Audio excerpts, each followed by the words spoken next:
పిల్లల ఆధార్ అప్డేషన్లో భారత విశిష్ట గుర్తింపు ప్రాధికార సంస్థ UIDAI సంచలన నిర్ణయం తీసుకుంది. దీనికి సంబంధించి పూర్తి వివరాలను మనం ఈ వీడియోలో చూద్దాం. దేశవ్యాప్తంగా 5 నుంచి 7 ఏళ్ల వయసు గల పిల్లల ఆధార్ బయోమెట్రిక్లను ఇకపై స్కూళ్లలోనే దశల వారీగా అప్డేట్ చేయనున్నట్లు UIDAI ప్రకటించింది. దీనికి సంబంధించి బయోమెట్రిక్ యంత్రాలను స్కూళ్లకు పంపేందుకు ఏర్పాట్లు జరుగుతున్నాయి. ఈ కార్యక్రమాన్ని 2 నెలల్లో ప్రారంభించేందుకు సన్నాహాలు చేస్తున్నారు. పసికందులు 5 ఏళ్ల లోపు ఉంటే బాల ఆధార్ను ఇస్తారు, కానీ ఫింగర్ ప్రింట్, ఐరిస్ వంటి వివరాలు నమోదు చేయరు. ఈ వయసులో బయోమెట్రిక్ తీసుకోవడం శాస్త్రీయంగా సమర్థవంతంగా ఉండదు. 5 నుంచి 7 ఏళ్ల వయసు పిల్లల బయోమెట్రిక్లు అంటే వేలిముద్రలు, ఐరిస్, ఫోటో తప్పనిసరిగా ఆధార్లో అప్డేట్ చేయాలి.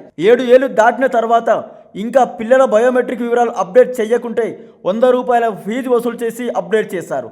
ఇంకా ఆలస్యం చేస్తే ఆధార్ను డియాక్టివేట్ చేసే అవకాశం కూడా ఉంటుంది. ప్రస్తుతం తమ పిల్లల బయోమెట్రిక్ అప్డేట్ చేయని తల్లిదండ్రులకు UIDAI SMS ద్వారా రిమైండర్లను పంపిస్తోంది. ఆధార్ అప్డేట్ లేకుంటే పాఠశాల అడ్మిషన్లు, స్కాలర్షిప్లు, ప్రభుత్వ పథకాలు, ఫీజుల చెల్లింపులు మొదలైన వాటికి ఇబ్బందులు ఎదురవుతాయని తెలియజేస్తోంది. ఇప్పుడు స్కూళ్లకే బయోమెట్రిక్ యంత్రాలు పంపించి విద్యార్థుల వివరాలు అక్కడికక్కడే అప్డేట్ చేయనున్నారు. దీనివల్ల పెద్ద సంఖ్యలో పిల్లల అప్డేషన్ త్వరగా పూర్తవుతుంది.